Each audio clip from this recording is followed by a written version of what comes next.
মুক্তির মন্দির ও সোপানতলে কত প্রাণ হলো বলিদান, লেখা আছে অশ্রু জলে।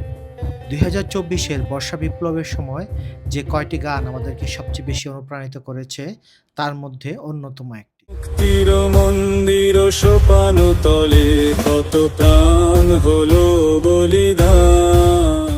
মুক্তির মন্দির বলতে স্বাধীনতা, মুক্তি এবং মর্যাদা সেই কাঙ্ক্ষিত অবস্থাকে বোঝানো হয়েছে, যা মানুষের কাছে মন্দিরের মতো পবিত্র। সোপানতলে মানে মন্দিরের নিচে সিঁড়ি বা প্রবেশপথ। সোপান তলে কত প্রাণ হলো বলিদান।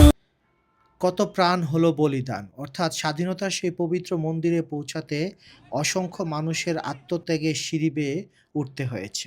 লেখা আছে অশ্রু জলে, অর্থাৎ সেই আত্মত্যাগের ইতিহাস কেবল বইয়ের পাতায় নয়, বরং শহীদদের পরিবার, স্বজন এবং জাতির অশ্রু, বেদনা এবং সুখের মধ্যে তা চিরস্থায়ী হয়ে আছে। লেখা আছে অশ্রু জলে, লেখা আছে অশ্রু জলে। এই গানটির গীতিকার মোহিনী চৌধুরী এবং সুরকার কৃষ্ণচন্দ্র দে। ব্রিটিশ বিরোধী আন্দোলনের আবহে লিপিবদ্ধ হলেও ২০২৪-এর ছাত্র বিপ্লবের সময়ও গানটি একই রকম প্রাসঙ্গিক ছিল। অশ্রু জলে।